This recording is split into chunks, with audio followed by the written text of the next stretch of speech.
kuba ufise inda uri umwana muto ntubuzi ivyo uri kura feelinga mu mubiri les hormones ngo zirahinduka patati patati tu n'as même pas le droit yo kuvuga ngo feelinga gutya uravyumva mugo ukigumiza ubibaza ko bati wamenye nta nivyo wubahuka kubera ko uvuga uti deja ndi mu makosa ubu rero ngira nze kuvuga ngo ndafise irekwe tu n'oses pas nuza kuvuga ngo urumva ngo je maze imisi numva ngo shaka kurya kakana oya ngo shaka gafi ngo shaka no ibihari ibyo baguhaye uwo mwanya tu manges comme ça ibintu bidapasa muri wewe ibyo nta l'information urazi rero ibibonetse ni kijumbu ni voka on mange ça et c'est tout. Shalom shalom abakunzi ba Shalom TV turabaramukije muraho meze neza twe turakomeye vraiment nkuko bisanzwe no stafitiye igano ciza cyane gose cyane baza ko umuntu tujya tuganire mubone imbere yanyu sinzi ko ari umundi kazi sinzi ko ari umuhindi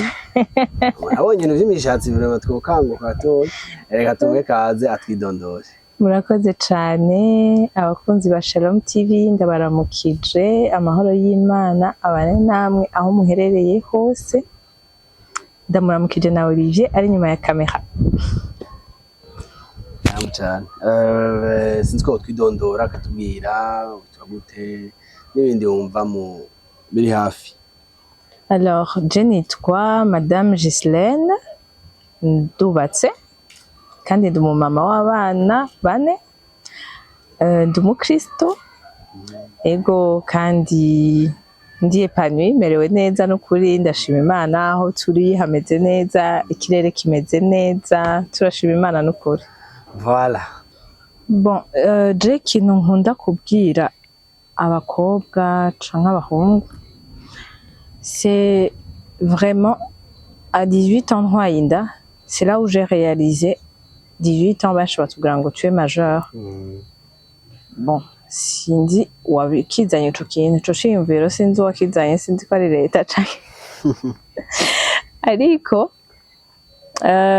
c'est là où j'ai réalisé non sindaba adulte sinari bwabe adulte nari nkikeneye kuguma muhira nkigishwa nkaguma mu mutamana w'abavyeyi niko no bivuga nari numva yuko ndacafise ubuto muri jewe ndacari umwana ndabivuge neza. Alors nimba ico kintu naracumvise nuko nta mwana aja kuryamana n'umuntu w'umugabo canke n'umuntu w'umuhungu parce que ça c'est réservé Imana bishiraho c'était réservé pour les personnes mariées bamaze gutandukana kw'ijambo ry'Imana rivuga yuko ngo bazosiga abavyeyi bagende babe umwe. Ça veut dire wewe uracari ku bavyeyi hanyuma urikura uraja ku bumwe urikuja en dehors y'ivy'Imana yakoze actually Imana yiyumvira kure mu muntu umugore n'umugabo we yo yiyumvira ko c'est des personnes adultes bamaze kumenya mission yabo bamaze kumenya relation yabo n'Imana aho igera ico Imana ibashaka ko hanyuma bakaja gufondera une famille bakaja kugira projet hamwe. Alors donc c'est quelque chose de sérieux si kintu co gufitinatako kubera muba mubaye umwe n'uwo muntu ugiye kuryamana rero naho kenshi bipfira no kuvuga ngo tu te retrouves ugenda uraba umwe n'abantu benshi batandukanye bikabura udubi. Rero jewe kenshi namandabahanura il y a tellement ibintu vyinshi Imana yateretse muri twebwe sivyo ga Olivier no kuvuga ngo jewe ndashaka kuba mfise ingabire kanaka je ndazi yuko ndafise ingabire yo kuvuga ndafise ingabire yo kwankuraje abantu donc yugusunika abantu umuntu mu ngabire yiwe barumva umenga no musupportinga barumva umenga no gushigikira no like mbese nyene bana baba amufana urumva rero hariho n'izindi ngabire Imana yampaye les langues la maîtrise les langues facilement ndasingabire yo gutahura abana kwigisha abana c'est des choses nagiye découvrir nkavuga oh donc Imana hari ikintu yashize muri jewe finalement ni ukuvuga ngo biraryoshe iyo ubimenye ukiri muto hama ico kintu ukagishirako inguvu kuko ukiri muto ukiri adolescent niho uba ugifise inguvu uba ufise l'esprit qui est frais uba ufise le cerveau ibimeze neza ushobora kwiyumvira ibintu bitandukanye ushobora kwiyumvira gutanga utuntu dutandukanye n'iki aho bien sûr ni ku bantu babayeho ubuzima nyene aja mu ishuri kiniki hari ushobora kuvuga ati reka muhira bayeho nabi iyo opportunité yo kwiyumvira ico nokora mu buzima no nta excuse ahubwo rondera ico kintu ngene kihinduka force parce que je nari kuja mu mwanya Olivier wo kuvuga ati narabayeho ubuzima bwishe twarabaye mu bukene na grand frère reka mbeho nanje mbabaye uravyumva nkijirirwa nkashishwa nkavuga d'ailleurs be kubera kuri mugabo yanteye inda nkiri muto kubera iki yampenze urabibona d'ailleurs yarampenze niyo yampenze juste yabishaka uravyumva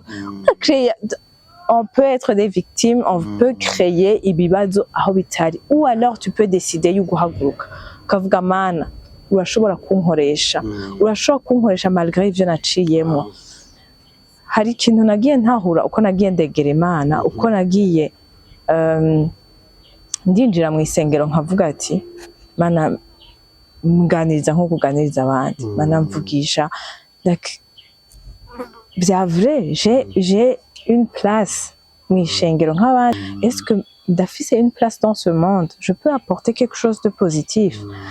ugasanga Imana yakubwiye ati oui urafise kinini kubera iki kubera ko ijambo ry'Imana riratubwira muri Romains 8:28 ngo donc ikintu cyose kizana ngo ikivyaza iciza ikintu kibi cyose satani aba yagambiriye na Yosefu yarabivuze ngo umwagambiriye kongirira nabi ariko Imana ngo kuye mwiciza ni ukuvuga ngo ya toujours quelque chose ni wagiha Imana ico kintu kibi uko kiri kose Imana iragihindura ciza nibutse ya nkuru y'umwana w'icangazi yaragiye aratabavyeyi yabwira umuvyeyi we ati je mpereza utwanje nigire mugaragenda arabaho nabi arastruggling aramererwa nabi hamari yumvira ati burya je nosubira kwa papa basi nkapfuma njya nk'abakozi uko bajya umva wewe yari yumviriye hasi urumva hasi hashoboka ati mugandazi ko abakozi babayeho neza nukuvuga wewe amaze gushika umuvyeyi we yamwakiranye urukundo haba umunsi mukuru habiki en fait c'est la même chose sinitayeho kuvyo bayemwo ushobora kuvuga uti jewe barakarabaye wonambaza abantu tumaze kuryamana ntabonzi ibintu ndimwo ni bibi gusumba jewe umuryango ndimwo nta support bashaka kumpa umva wewe icara uvyereka Imana ubwira Imana ati muri bike mfise nje ndaje wawe umfashe unyigishe Imana izoguha abantu nkuko Imana yampaye Olivier akaza akambwira ati ngo dukorane ikiganiro urumva Imana irakoresha abo bantu bakaza bakizera ingabire Imana yashize muri wewe bakanayibona wowe atayibona urumva bakabona ati urafise ikintu ushobora guha abandi bantu urafise iyitano ufite wewe ni mwumvirize abantu ikintu bakunda kukubwira ushoboye ni ukuvuga hariho vyinshi hanyuma focus yawe uyishire kuri ico kintu ugerageze uburyo bwose Imana uyamplika mu bintu vya mu buto bwawe kuko je nibaza yuko iyo numviriza amakonseil ya grand frère nkemera nkakurikira Imana mu buto bwanje ndibaza hari vyinshi nari kurindwa kuko ndazi yuko bashi turakunda kuvuga ngo ibintu vy'Imana biri compliqué no Olivier afise umwana kubera iki baduhimiriza ku vaccine abana nukubera ugomba kumurinda ingwara kanaka sivyo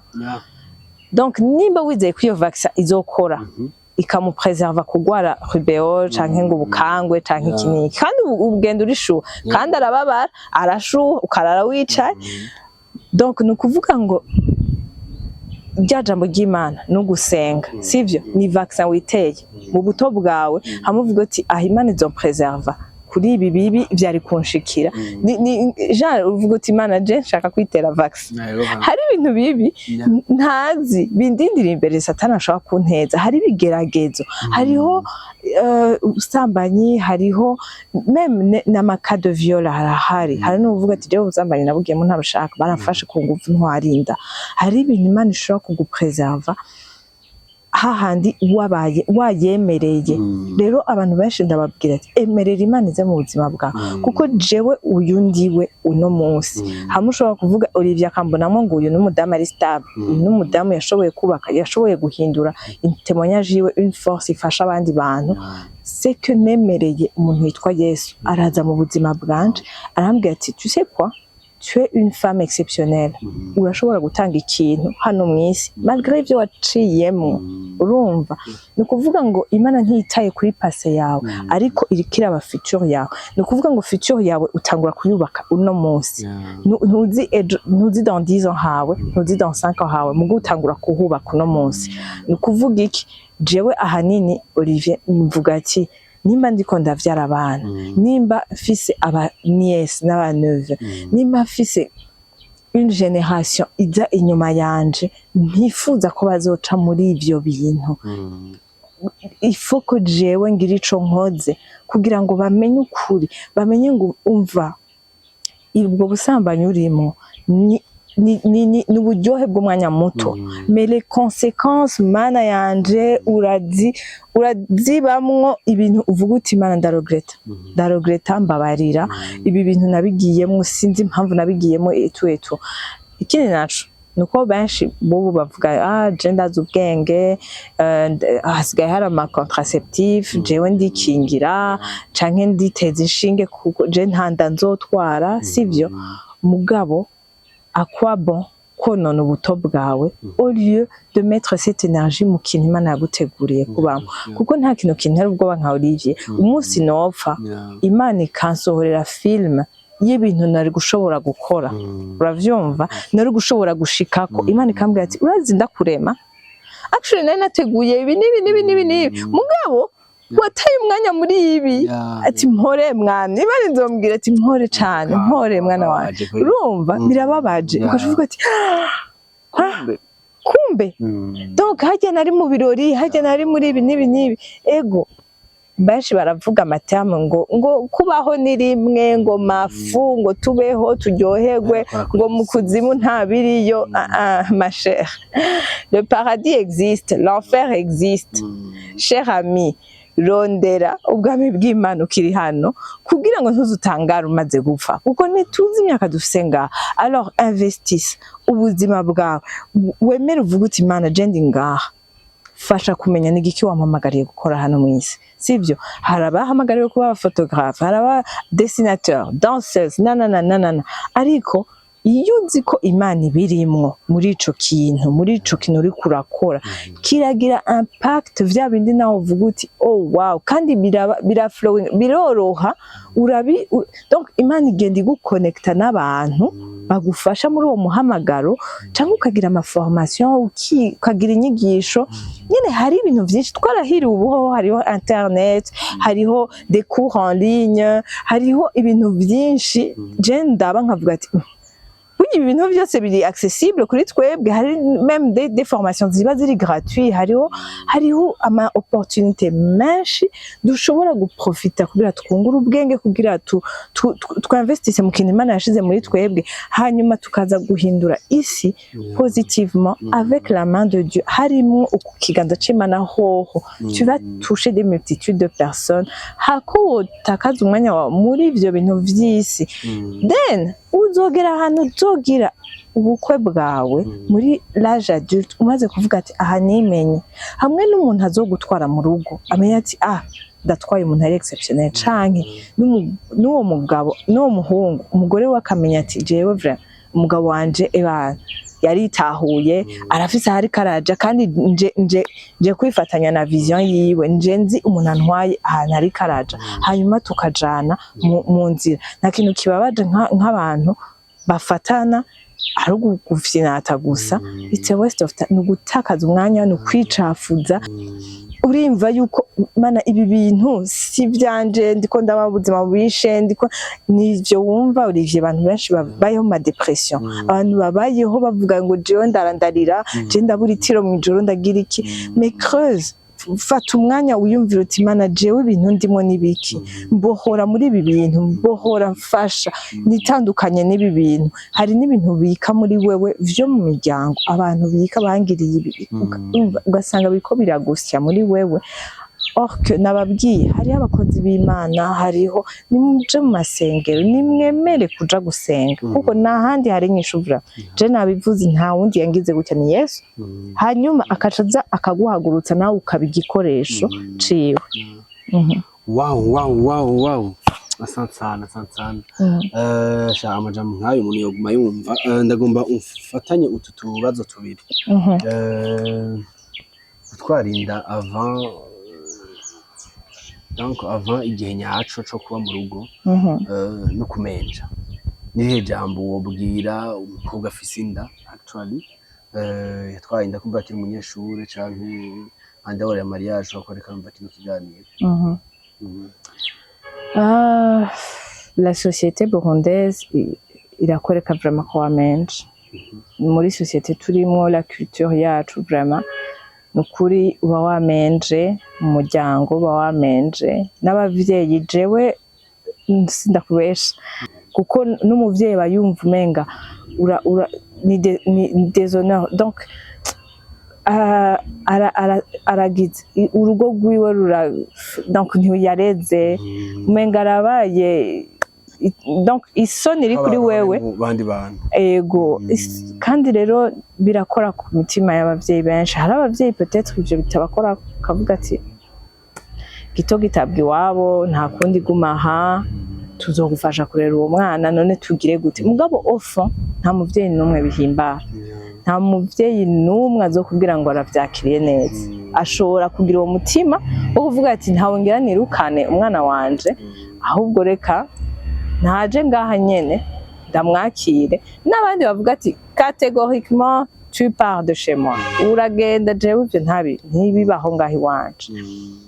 nukuvuga iki nukuvuga ngo birashobora gushika kandi nimba vyashitse ubu ukaba ubirimwo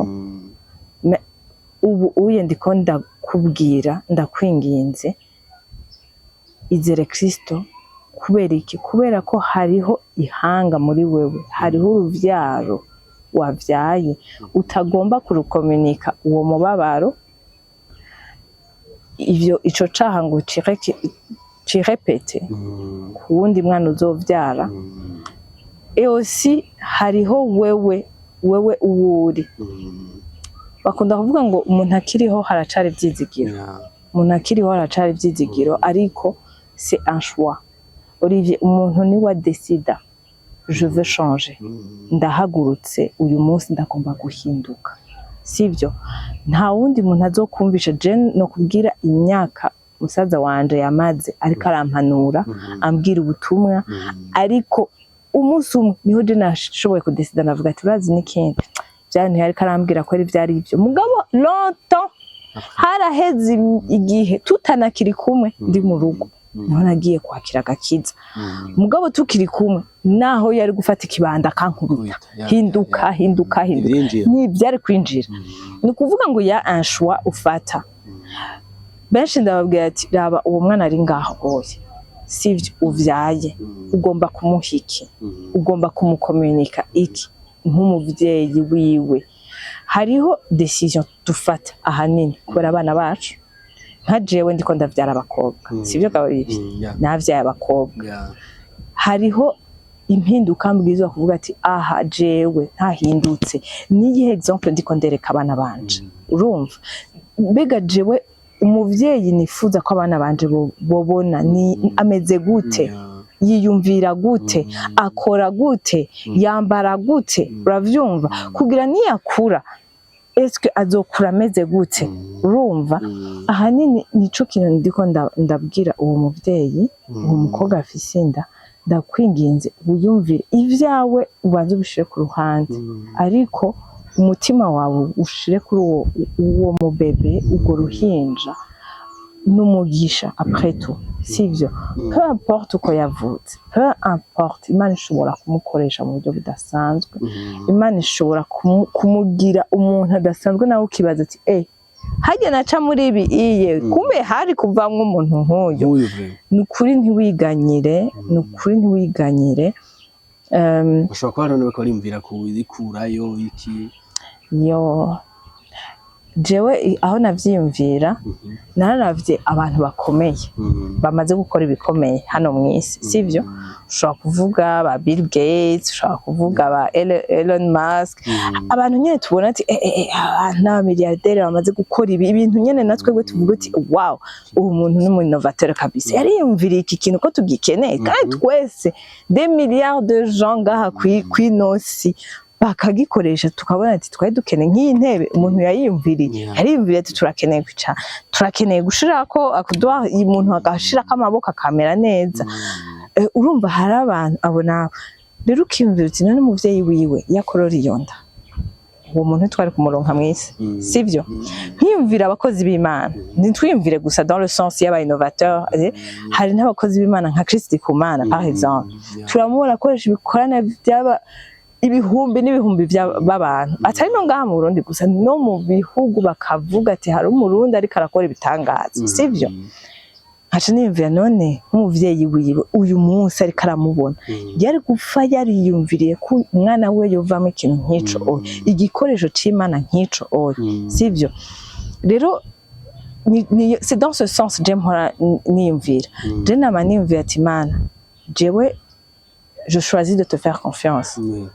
hama icazovamo ngomba kukwizera wewe sivyo kuko nariyumviriye kubikora nk'umuntu wese nagize ubwo bwoba bw'umukobwa wese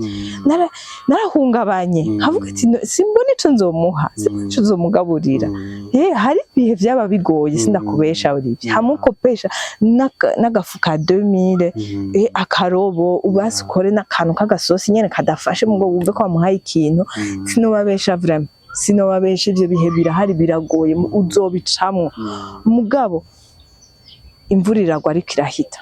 izuba rikongera rikaka rero nukuri ni zangaruka z'ivyo tuba twaciyemo je nabwiye bamwe udashaka kubicamwo vyirinde kare ariko nawe wamaze kubigwamwo assume les conséquences wari umuvyeyi ntona kutahuritse hamwe umwana diploma kuzanira linda kazita kuzanira zotwigoro zose wagize ari kugubwira ngo ndi enceinte est-ce que abavyeyi ntubona ko umubaro bagira quelque part wifond ni ego cane Olivier avant sinabitahura kuko nabandi baba bakwegereye bakumvisha yuko umenga oya bari bakwiye kugutahura none nk'ubugiye hehe none nk'ubu bagutaye hanze ifo kumenya yuko nawe n'umuntu uwo muvyeyi nawe arafise ahageza gutahura nabivuze hari abavyeyi bafise iyo capacity yo kwihanganira umwana wawe akavuga turazi n'ikindi nta kundi byashitse byarira ngaha hariho n'abandi uko kwihangana batagufise sivyo akakwirukana mugabo dans tous les cas jewe ndashimira musaza wanje vraiment yarantahuje ico gihe ndakubwira yanganiriza yarantahuze ati mviriza ntugombe kwishira imbere yuko waragiriwe nabi yuko uratahura ko nawe ufise amakosa uratahura ko wakoresheje nk'uko bivuze ati barakuriye amashuri bari bakwiteze kwibi bari urumva umuvyeyi nyene abafise umenga plan yateguye abona nyene avenir ya umenga nyene yaragerageje yarakoze minerval ntihagire icubura akaca yimvira none uwo mwana naragerageje ntaco yabuze kubera iki ibi bintu byavuye ni deception kuriwe kandi umuntu wese afise ukuntu agera deception umuntu wese afise ukuntu agera ikintu gishitse je naratahura ati kangahe bampanuye sinumve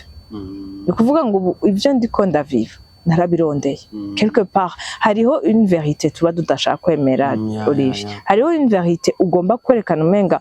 urumva nashitse mu bibazo nari nkeneye ko bamfasha niba ari obligé kugufasha nta muntu n'umwe ari obligé kugufasha n'ubuntu bwiwe n'imbabazi yakugiriye vyakire donc uvyemere donc ubishime gutyo ushime yuko nimba abavyeyi bawe bariko baragufasha ubishime kandi uce bugufi d'ailleurs usaba imbabazi kuko wakosheje cyane rero nukuri ni ikintu gihora kimbabaza ugasanga umuntu yatwaye inda azanye amadepense mu muryango atari prévu sivyo abantu bose bariko barimenagura bagira iki umwe yikokora mbese nkane mire kugira arabe ko gufasha ariko yakoresha ikindi kintu uravyumva nuvuga ngo urateje uruhagarara mu muryango urateje uruhagarara mu bagenzi juste kubera iki wase kumviza impanuro urumva ni kuvuga ngo si wewe gusa ntibidependa kuri wewe gusa ico kibazo nticaje kuri wewe gusa ariko kirakora no ku bandi kubera bari senta yuko bari obligé de faire quelque chose après tout numwana yitirirwa mu muryango kanaka uravyumva none nibamubona yerera mwibarabara sega bazovuga ati byo si wa mwana wo kwanaka uravyumva ni kuvuga ngo quelque part barumva yuko nta shwa dufise eka tumufasha mugabo hariho umubabaro uza ahantu bavuga ati ariko suku vyari prévu suku vyari bitegezwa kugenda suku twavyimagine suku tuzi ko tworose si bibi ko baronka umwuzukuru uwo mwana araryoshe n'ukuri uwo mwana n'umugisha ariko le timing umwanya ajemo n'uburyo ajemo nivyo bihungabanya abantu urumva rero nico ndiko ndavuga ko cane abavyeyi n'ukuri bahezagirwe baradukorera ibintu bidasanzwe baratwitaho n'ukuri nabikubwiye hari abantu bimobilije bakanterekeza kwa muganga abandi bakampa ibikoresho ariko nkabona yuko hari abantu bagize uruhagarara kubera jewe kubera juste j'ai pas voulu m'abstenir kuri ico kintu urumva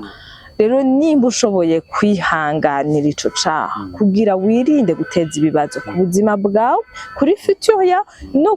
ku bavyeyi kuba kwantura bose haraba uruhagarara sindababesha rero nico kintu ca mbere je mbwira aba jeune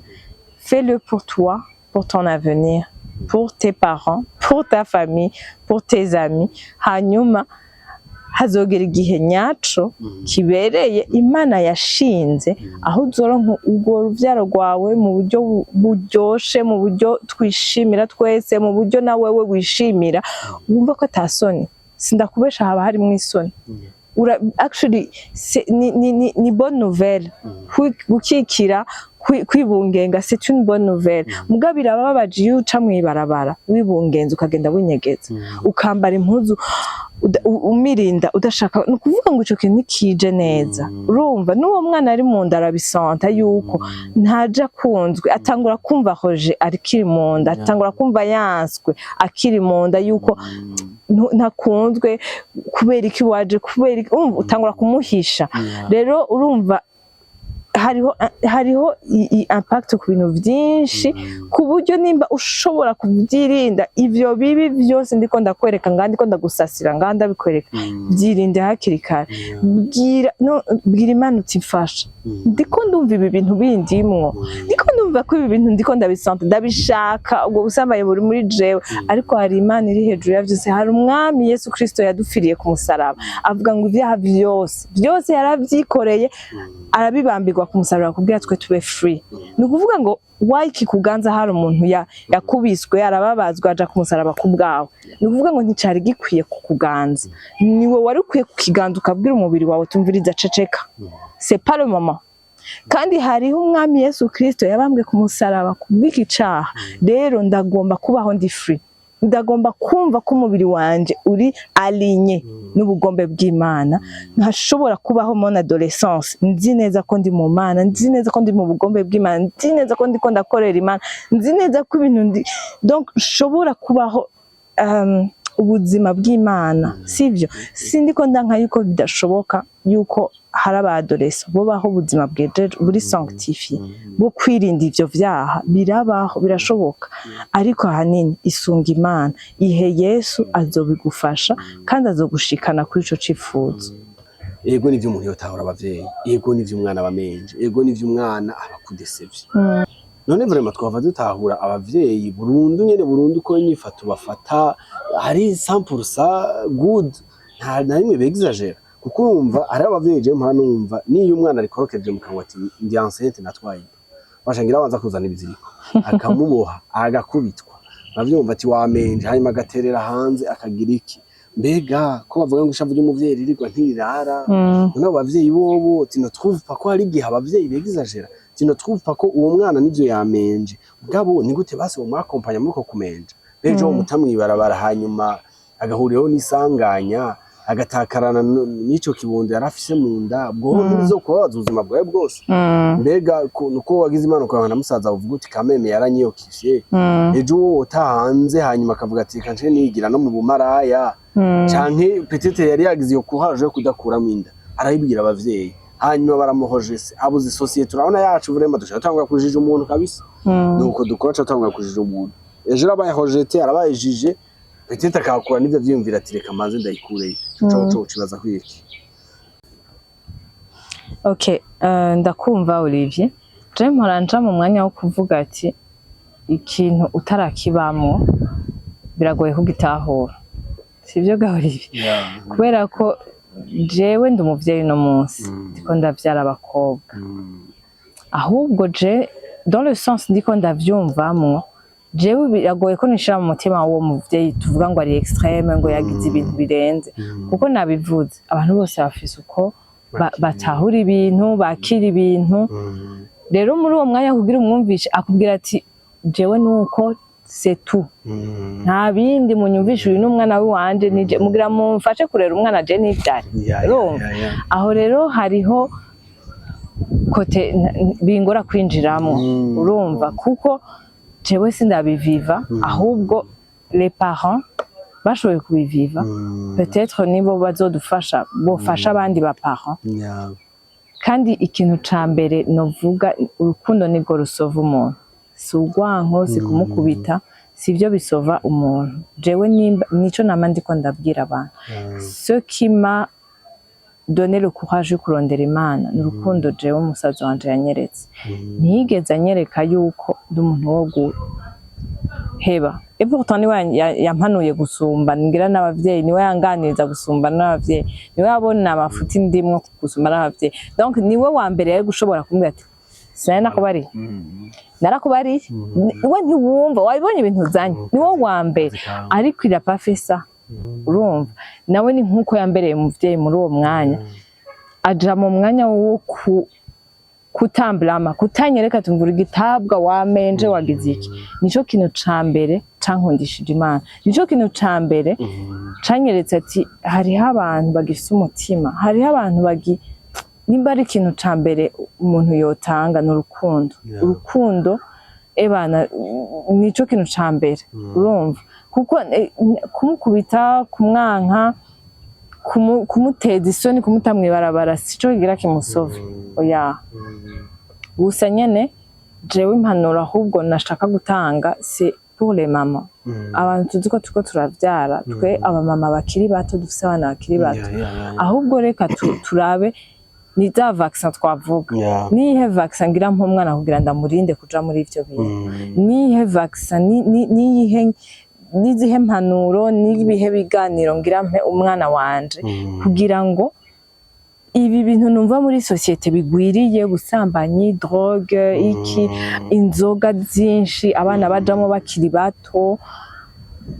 ni gute no bikora nico kintu ahubwo jewe mba mvuga ati ntaje ndiko ndavyara abana b'abakobwa mbega kugira ntibazogwe mu vyo naguyemo urumva ni nkuko no kwiyumvira ati mbega muri uwo mwanya ngira ndabikore gute nk'umumama urumva rero ahanini mbwira abamama nukuri ubikunda utabikunda urakeneye impano ubikunda uvyemera utavyemera sinje kuzana amadini ngaha ntavyo ngiye kuvuga ariko Imana yaturemye twebwe yaremye ijuru n'isi niyo ukeneye mu kugira urera abantu nta technique twoja hariho aba expert sivyo Olivier hariho aba expert en education hariho abaza bakatwigisha sivyo mugabo ndakumvisha izo nyigisho urashobora kuzaplika ku mwana wawe ntizifunctionne urazi igituma kubera ko uko yaremwe nuko umwana wo kwa naka yaremwe sico kimwe hari ikindi kintu de special umwana wawe akeneye kumbure ujye mwana wo kwa naka kuko hari ukuntu tuba dushaka kuvuga ngo none ngo umwana wo kwa naka kwameze gutya wari ko wowe udashobora kumva ngo uragenda ubaze urumva umwana wo kwa naka arumvira atahaye amasaha wewe warananiye urumva no icara wiyumvire ubaze Imana uti Imana nyigisha mbwira ingene noshobora kurera abana banje sinanse yuko twiga je naje ndasoma ibitabo bya education y'abana ndavyiga mugabo umuntu wa mbere mpanuza ni Imana nkabwira Mana umwana wanje ari nje muri adolescence ngira ubu tugira tubidiringe gute urumva ngira Imana ko nyene Mana twakujije bimeze gutya tubigenza gute ubu dutangura kumubwira gute dutangura kumwigisha ibiki tugira tumwigisha ibiki tugira tumuganirize gute ibiganiro vyahindutse est-ce que je réalise que ibiganiro vyahindutse est-ce que je réalise que ibiganiro namuganiriza afise 5 ans 7 ans atari ivyo ndamuganiriza afise 12 ans urumva ni ukuvuga ngo ivyo vyose dusaba ubwenge Imana ugasaba ubwenge kandi tukamenya ati jewe muri génération nabayemo dans les années 90 ubundi dans les années 80 abandi bariko baviva dans année 2000 2020 c'est pas la même génération hari ibindi bintu bari exposé kuri ivyo ga Olivier on ne peut même pas imaginer bari exposé kuri pornographie à l'âge très bas ku myaka mike cyane twe twaza kuvyumva twarakuze n'amateleviziyo hari abataba babifise hafi urumva mugabo bo bafise accès ku matelefone kuri internet umwana à 9 ans 10 ans abafise telefone ukuvuga ngo arafise accès yo gushobora gukoresha telefone akaja kuvyashatse ugasanga ntuna contrôle ivyo araba canke muri televiziyo siho tuba turi ugasanga umwana yiriwe kuri televiziyo ntuzi ivyo yaravye filme bacishijemo ibintu sexuel l'homosexualité batanguye kuyimenya ubutwe epoke zacu nta nivyo twari tuzi urumva bobo barabizi benshi hari n'ahatari nabikubwira mugabo barabizi rero aho hose jewe nama ndiko ndavuga Mana ni wowe dukeneye ni wowe nkeneye kuko ibi bintu birandenga ça me dépasse jewe ku vyimviro vyanje uko nakuze siko ariko arakura rero nshobora kumuzana umenga ndiko ndamuforsa kumuzana gutahura ibintu selon jewe ko navyumva selon ko nabayeho je ndi muto alors que génération zitandukanye ukashusanga mwama muri conflit urumva n'umwana mwama muri ko muranyinyurana mama ntahura papa ntahura akamari ariko aribaza ngo kubera iki jewe batana kubera iki alors que uramuforsa kuviva une vie wabayeho kutahura ibintu ko wowe wabitahuye kubitahura wewe mu myaka yawe alors que wewe hanze ivyabayemo c'est très différent n'ivyo wabayemo rero n'ukuri Imana idufashe cyane tugerageze kwidocumenta sur ce qui se passe dans le monde muri kino gihe abana bahura navyo abana babayeho navyo ingene twofasha abana bacu et aussi twisunge n'Imana cyane je nama mbona muri Bible nta kintu na kimwe kitarimo n'ukuri nta kintu kitarimwo iyo usoma ijambo ry'Imana urakuramwo ubwenge sagesse niko no bivuga mu gifaransa urakuramwo sagesse yo kuvuga reka kantu ndakamubwira reka kantu ndakifashisha mu kurera umwana ego. Merci beaucoup. Akabazo ka nyuma Madame Gislaine umuhungu n'umukobwa baragiye mu vya copinage hanyuma accidentellement ngo uwo mukobwa yatwaye inda ni iki wahanura umuhungu ariko arafuya self responsabilité aba bamwe hari gihe urumva si iwanje kandi abizi neza ko ari we abyumva mama bandi gende kure akaba ari yanakuraje umukobwa tigende kureyo mama bandi kumbure mwari mufise na gahunda yo kubana mugashya guterera hariya insido suite kwera ko nivuyemo umuhungu ariko ahunga self responsabilité aza gukora amadega mugo mu madashobora kwasima haro nabanka abana tisigwanje insido suite tusa umuntu ariko arafuye ama responsabilité un jeune garçon ni cyo manura pour protéger jewe ahanini uko ndiko ndabitahura nibo barika yiriye mu mugisha umwana n'umugisha peut-être abafise impamvu ziwe ntazo twodondora haca nta nizo twokwimagina abafise impamvu ziwe hariho ubube gito hariho kudashaka kwicafuza ngo bamubone yuko ivyo bintu yabikoze canke uwo mwana ari gwiwe hari uvuga ati mu ma projet yanje ivyo ntivyarimwo mu nkoroge bavyumva jewe mfise uko nateguye ubuzima bwanje kandi ivyo ntibirimo bavyumva ni ukuvuga ngo impamvu ni nyinshi aha bozi tubwira ni nyinshi urumva ariko jewe ikintu cose namvuga ati chaque adulte doit assumer les conséquences tant que tu n'assumes pas tu es lâche ni signe ya lâcheté nta honneur biguha ni wowe uri kuriyonona peut-être ubona umenga wari kwiyonona iyo wemera uwo mwana ahubwo niteka kubona uwo mwana uri kuramwasuma niteka witeye kumva yuko uwo mwana uri uri kuriyoccupa uri kurarihira amashuri uri uremera ivyiwe ukabifata en main simvuze ngo obligatoirement abwirizwa kuca twara uwo mukobwa oya ariko responsabilité yawe ni kuri uwo mwana ni kuvuga ngo ahubwo niteka kuri wewe kubona ko uwo mwana ariko akura atacabuze atabuze presence y'umupapa atabuze impuzu zo kwambara atabuze ivyo gufungura atabuze minervare yo kwiga neza hamwe n'abazomubona bavuga ati nukuri ujya muvyeyi ujya mu papa vraiment arakunda umwana wiwe sinzi kuravyumva abantu benshi bavuga ati sha ujya mu papa arakunda umwana wiwe kweri ariko twama tumubona ko yari karamutembereza ko baratemberana ngo biraryoshe kuraba urumva biraryoshe kubona umupapa ateruye umwana wiwe bagiye gutembera bararyoherwanye ariko ariyo kwipa umwana we ariko arakurikirana ivy'umwana wiwe kubera iki niragi uri kurasiga niragi uri kurasiga kubera iki biraryoshe iyo wewe ufise ama conviction sivyo ga Olivier nk'umupapa ndiko ndabikubwira wavyaye umwana w'umuhungu urafise ama principe urafise ama valeur urafise ico wamenye uno munsi autant ama conviction religieuse ama conviction yiwawe wagiye wubaka muri wewe urafise ubumenyi wakiriye imyaka umaze hano mwisi ukabona uri kuri transmettre umwana wawe ukabona uri kurarera umwana ariko akura afise ubwenge afise kwiyumvira ariko uravyumva ukamenga uri kuribona muri we sivyo ukabona umenga n'abantu barakubwira ngo henga umwana wawe kweri ngo aratesa gutu tujamba dukura he uravyumva ukumva umenga uri proud uri nishema ahantu abanyarwanda niko bavuga hari ishema wumva na wewe ukumva ati c'est mon fils urumva kubera iki hari ama valeur uri kura mu transmettre hari ama valeur uri kurabona muri we uko akura ukavuga ati c'est mon fils c'est ma fille uravyumva ukumva ko hari ikintu ciwawe uri kurabona muri we uravyumva ego abari unique azokura ukundi azokura afise izindi ngabire mugabo ya une touche sinzi ko urabibona ingo zose zifise ukungene zipanze sivyo mugabo ugasanga mu rugo kwa Olivier barazi par exemple yuko atanzoga zinjira uravyumva n'umwana wawe agakora akavuga kwa papa agatwenga nk'ubu abonye nk'umukozi azanye ikiyeri avuga ngo ngo sha papa ntawuzi uravyumva ça veut dire il y a quelque chose que tu lui as transmis uyu munsi nawe ariko arakibwira abandi ariko arabwira abandi ati twenga iwacu bimeze uko ce sont des valeurs wamutransmesse ego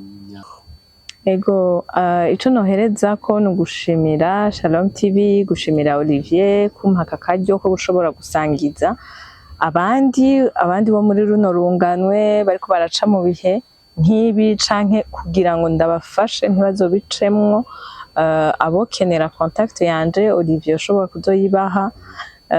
ariko ahanini je nkunda gufasha aba jeune kubabwira yuko hari ikintu kinini Imana yateretse muri mwebwe ni mwisunga Imana mwizere Yesu Kristo umwana w'Imana muyisunga Imana gusumba ikindi kintu cose nayo izobayobora mu ntambuko zose nta kinini Imana itoshobora gukiza mutima wawe ushobora kuba waciye mu bintu bibabaje ushobora kuba nubu uri kurabaho ibintu bibabaje udatahuwe udafise abantu bagukikuje je nagumye mvuga abantu ushobora kuvuga uti je nta bantu mfise bariko baramfasha ariko baramba hafi urashobora kutwandikira ukatubwira ubufasha ukeneye uburyo umuntu yo gusupportinga mu bihe urimwo ushobora kuba ukeneye abantu bakuba hafi canke abantu bagusengera canke abantu baguhanura ukavuga uti izo mpanuro jewe nta muntu mfise ndi jenyene nta abo bantu ntabo ndiko ndabona ariko humura nturi wenyene Imana niyo yadukoresheje kugira dushobore gukora iki kiganiro ni kubwawe rero Imana iguhezagire cane kandi irakwitayeho iragukunda Merci beaucoup ariko badukurikirana turashimiye Imana ihezagire à la prochaine